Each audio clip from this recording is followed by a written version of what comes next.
Magandang gabi po mga kapatid sa Panginoon. Tayo po ay nasa ika-tatlong yugto ng CLF 40 Day Prayer and Fasting for the Nation.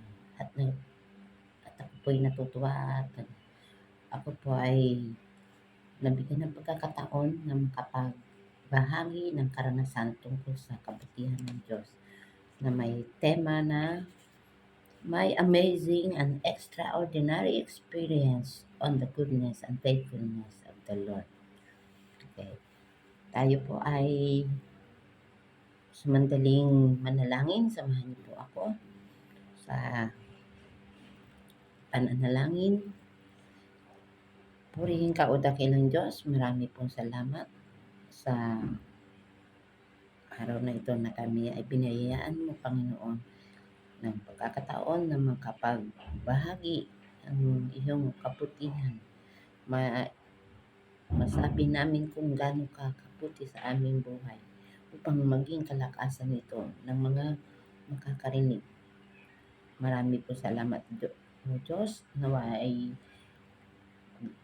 gabayan mo po ako sa pagbabahagi ng iyong kabutihan sa aking buhay. At na, Ama, ano man po ang nakikita mo, karumihan pa na sa akin, bunga ng aking mga nagawang kasalanan, hinihiling ko po na ako'y patawarin mo at linisin mo po sa lahat ng aming mga pagkakasala. Kami po ay patawarin mo, Panginoon. Pagindapatin mo po kami sa iyong harapan, O Diyos. Pagindapatin mo po kami na maging daluyan ng iyong pagpapala sa araw na ito. Marami pong salamat, Ama. At naanyayahan po namin ang malayang pagkilos ng iyong banal na Espiritu sa pagbubulay-bulay ng iyong salita at sa pagpapatotoo, Panginoon. Marami po salamat sa iyo, O Diyos. Ito po ang aking panalangin sa pangalan ng iyong anak sa Jesus. Amen.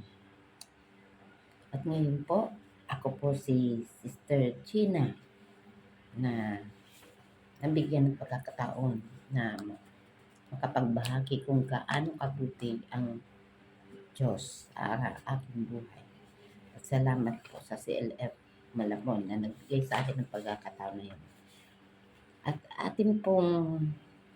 ang akin pong favorite verse na Isaiah 41:10. Yan. Ang Isaiah 41:10. NIV version. Sabi ito. So, do not fear, for I am with you. Do not be dismayed, for I am your God. I will strengthen you and help you. I will uphold you with my righteous right hand. Ito po yung favorite verse ko na lagi kong pinangahawakan mula nang ako'y makakilala sa Panginoon. Sa masasabi kong napakabuti ng Diyos sa akin. Kailanman ay hindi niya ako pinabayaan. Ni isang saglit hindi niya ako iniwan. May mga pagkakataon na nanganib ang aking buhay. Marami ng pagkakataon yun. At masasabi ko na nandun ang Diyos upang ako ay iligtas. Nandun ang Diyos upang ako ay alalayan. Kaya ito yung masasabi ko sa Diyos, napakabuti niya. Sa mga pagkakataon na yun, balikan ko lang yung mga nangyari noon para ma-highlight yung kung paano naging mabuti ang Diyos sa aking buhay. Yan. Minsan nung makatapos ako ng pag-aaral ng college, nag-swimming kami at muntik na akong malunod. Sabi nga nangahas mag-swimming sa pool. Mababaw sa una, tapos swimming, sige, mababaw naman. Hanggang sa paglangoy-langoy ko, nakarating na pala ako sa malalim. at muntik na akong malunod. Buti na lang nandun ang Diyos. Hindi niya ako pinabayaan. At may nakasagip niya sa akin. Yung naoperahan ako sa dibdib dahil nga sa may nakapa akong bukol sa kanang dibdib ko. Marami yung doktor na may bukol nga ako sa dibdib ko, kaya sinet na yung operasyon at nakita nila na binuksan nila yung nandun na, hinahanap na ng doktor kung nasaan na ang bukol. Ito ay nawala ang bukol sa yung pinapatanggal kong bukol ay si Lord na pala ang nagtanggal, hindi na talagang doon ko naranasan yung divine healing. Yung bukol sa breast ay nawala. Kaya walang nakuha ang doktor. Nandun na minsan may dala-dala akong mga plato. Ilang plato yun. Dala-dala ko. Pagbaba ko ng hagdan, nahulog ako. Buti niya lang ang plato na nasa ilalim yun ang nabasag. Buti na lang maraming patong-patong. Yun ang pero kung siguro isang plato lang yun, baka yung dibdib ko pagkabasag. No? Nandun naman, sa pagkakahulog kong yun, nakatayo pa rin naman ako. Purihin ng Diyos. Talagang napakabuti niya. Sumakay ako ng jeep galing sa school pa uwi. Pero ang nangyari sa akin, pag sampa ko ng jeep, sa may kesame ng jeep, may nakausli pa lang pa ako. Nakayod ng pako ang aking ulo. Akala ko ay gas-gas lang. Pero nalalagkit na may pinuntahan pa kasi ako. So, nang mahipo ko yung dito ko, nalalagkit na sa dugo. At pumunta nga ako dyan sa Osmal, sa ospital ng Malabon. At nakita, kailangan daw tahiin yung ulo ko. Tinahi naman, kaya umuwi ako ng may laso sa ulo. Purihin ng Diyos, yun lang ang nangyari. Salamat sa Diyos, yun lang ang nangyari sa akin. Nakayod lang naman. Hindi naman tumusok. Nakayod lang ng pako. Pero kahit ganun pa man nangyari, na umuwi ako ng may laso sa ulo, purihin ng Diyos dahil nakauwi ako ng maayos. Nung ako ay papauwi na galing ng Cebu, pagbaba ko ng bus, biglang kumabyos yung isang paa ko. At buti na lang nakahawak ako sa handrail. Marami ang tao na nakasakay sa bus na sabi nga, ay, kaluoy.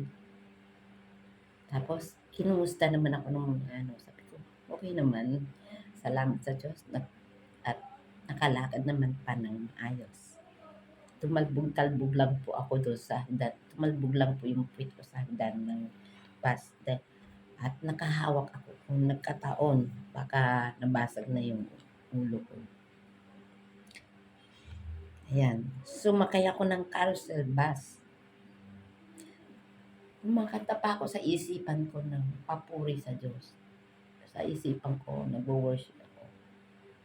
Walang ano-ano may lumagpak sa ulo ko. Yung mga ko, ano ba yun? Pambutas ng ticket ang lumagpak sa ulo ko. Sabi ko doon sa wag niyo po, sabi ko doon sa yung ng ticket. Sabi ko, huwag nyo naman po ilalagay yung pambutas nyo ng ticket doon sa pwedeng mahulugan ng tao. Salamat naman sa Diyos at yun lang naman ang nangyari. Wala namang matigas daw kasi ang ulo ko, kaya hindi naman ano, hindi tumagos yung pambutas ng ticket. Ayan. At itong last year lang, naranasan ko na mag-high blood dahil sa sobrang stress na inaabot at inaamin ko sa katigasan na rin ng ulo.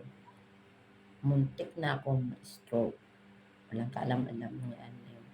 Yung panahon na yun, ng gabing yun, na nakaramdam na ako ng sakit ng ulo at iba na pakiramdam ko. Parang medyo gumapang na yung sakit ng ulo at nag-high blood na pala ako. Yun, ano. Salamat sa Diyos, hindi ako na-stroke. Tinantanan ko na yung bagay na nagpapa-stress sa akin. Mabuti ang Diyos dahil sa kabila ng naging pagkukulang ko, katigasan ng ulo ko, marami ako naging kakulangan sa Kanya. Nandun siya, naroon siya, hindi niya ako pinapabayaan. At talagang masasabi ko, napakabuti niya. Kung kaya nitong nakaraang, no March 8, nagdiwang po ako ng ikalimang dekada at 6 na taon ng aking buhay na kung saan ako ay nakaranas ng sobrang pag-iingat ng Diyos. Talagang makikita mo yung katapatan ng Diyos sa kanyang pangako. Hindi niya ako iniwan, hindi niya ako pinabayaan. Kay buti ng Diyos sa kabila ng aking mga nagkagawang pagkukulang sa Kanya. Naroon pa rin siya. Tapat pa rin siya. Yung takot ko, yung natatakutan ko na yung pagtanda. Sabi ko nga, paano na wala akong asawa, wala akong anak na mag-aalaga sa akin, sa aking pagtanda. Paano na ngayon pa lang ay malilimutin na ako? Paano na pagtanda ko, marami na ako lalong limutan. Yung kakayahan na makaalala ay papalya na. Paano na? Yan ang naging na kinatakutan ko minsan. Pero, inalala ko pa rin ang pangako ng Diyos sa Isaiah 41:10. Yung pangako niya na hindi niya ako iiwan, ni pababayaan. At inalala ko ang mga nakaraang pangyayari sa buhay ko na kailanman ay hindi ako pinabayaan ng Diyos at laging naroon siya. Ano pa nga bang katatakutan ko? Ang Diyos ay tapat sa kanyang pangako. Minsan ay hindi ko naranasan na ako ay kanyang pinabayaan. Ano pa bang katatakutan ko? Ang Diyos ang pinagkatiwalaan ko ng aking buhay. Ang Diyos ang siyang nangako na siyang nagsabi na sa akin na hindi ako dapat matakot dahil ako'y kanyang sasamahan. Meron pa bang katatakutan? Ano ngayon? Kung ako ay walang asawa at anak, may Diyos na mag-aalaga sa akin. Ang Diyos ang nangako sa akin na hindi niya ako papabayaan. Ako'y kanyang tutulungan. Meron pa bang dapat ikatakot, ipag-alala? So, enjoyin ang buhay. Kailangan sa bawat pagtanda, sa bawat pagdagdag ng taon, kahit pa maging senior, dapat lalong ma-enjoy natin ang ating buhay. 4 na taon pa para maging senior.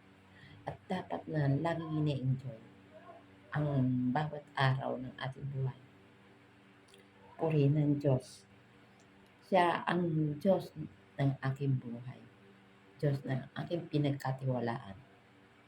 Kaya, dumating man ang araw na ako'y mahina na at hindi na kayang, kumbaga marami nang hindi magawa, nandun ang Diyos. Siya ay tapat. At kailanman ay hindi niya ako iiwan. Purihin ng Diyos. Marami pong salamat. Purihin ng Diyos. sa kanyang kabutihan. Ang aking takot ay nawala sapagkat ang kanyang pangako ay totoo. Sa Isaiah 41:10, ng pangako na ako'y kanyang laging sasamahan, tutulungan. At purihin ka, O Diyos, marami po salamat sa kabutihan mo sa aking buhay. Kailanman ay hindi mo ko iniwan, kailanman ay hindi mo ko pinabayaan. Ano pa nga ba ang aking katatakutan sa aking pagtanda? Kung ako man ay walang asawa at mga anak, nanggagabay sa akin at mag-aalaga sa aking pagtanda, meron naman akong Diyos na siyang nagmamay-ari ng aking buhay. Pinagkatiwalaan ko ikaw, O Diyos, ang aking pinagkatiwalaan ng aking buhay. Kaya wala naman akong dapat ikatakot sapagkat ikaw ay lagi nandyan. Tunay na tumutupad sa iyong pangako. Kailanman, kahit isang saglit, ni hindi mo ko iniwan, ni hindi mo ko pinabayaan. Purihin ka, O Diyos. Napakabuti mo sa akin. Marami pong salamat sa iyo, O Diyos. At ngayon po, Ama, dinudulog ko po sa iyo ang kalagayan ng aming bansa. Panginoon, kayo po ang inaasahan namin na magtataas ng ekonomiya ng aming bansa, Panginoon. Iaahon mo po ito sa kahirapan ng Diyos at iaayos mo po ang sistema ng aming pamamalakad sa pamahalaan. Kayo po ang mangunguna sa mga taong inyong inilagay sa tungkulin upang gumanap ng mapangalagaan ang aming bayan. Kayo po, Diyos, ang inaasahan namin na magtatanggol sa bayang ito mula sa mga bansang walang pagkatakot sa iyo, O Diyos. Mula sa mga bansang walang pagkatakot sa iyo at nagtatangka na manakop. Lord, kayo po magsasanggalang sa bayang ito, O Diyos. Sapagkat marami kang anak na narito, Panginoon, at sa iyo ay umaasa. Ikaw lamang, O Diyos, ang aming pinananaligan, Panginoon. Kayo po ang mag-aayos ng aming gobyerno, Panginoon. Pinagkakatiwala po namin sa iyo ang lahat-lahat. Lord, sa inyo po namin ipinagkakatiwala ang lahat, Panginoon. At sa mga kapatiran namin na may mga karamdaman na gumaling, marami pong salamat sa iyong pagpapagaling sa kanila, Panginoon. Sa mga kapatiran namin na ngayon ay kasalukuyang may dinaramdam sa katawan, hinihiling ko po, O Diyos, ang iyong mapagpalang kamay. Ang iyong mapagpalang kamay ang siyang humipo mula ulo hanggang talampakan. Sa buo nilang katawan, Panginoon, maranasan ang iyong pagpapagaling. Marami po salamat, O Diyos, sa pagkakataon na ibinigay mo sa amin, O Diyos. Marami po salamat sa pagkakataon na binigay mo sa akin na maihayag ko kung gaano kakabuti sa aking buhay. Marami po salamat, O Diyos. At ngayon po, binabalik ko po sa iyo ang lahat, ang kapurihan, kalwalhatian sa iyong dakilang pangalan. Sa pangalan ng aming Panginoong Hesus, tagapagligtas. Marami po salamat sa paggabay ng Banal na Espiritu. Marami po salamat. Sobra-sobra pong pasasalamat, Panginoon. Ito po ang aking panalangin sa pangalan ng iyong anak na si Jesus. Amen. At ngayon po, ito po ang si Sister Gina na nagpapasalamat at bumabati ng magandang gabi sa mga kapatid. Marami po salamat.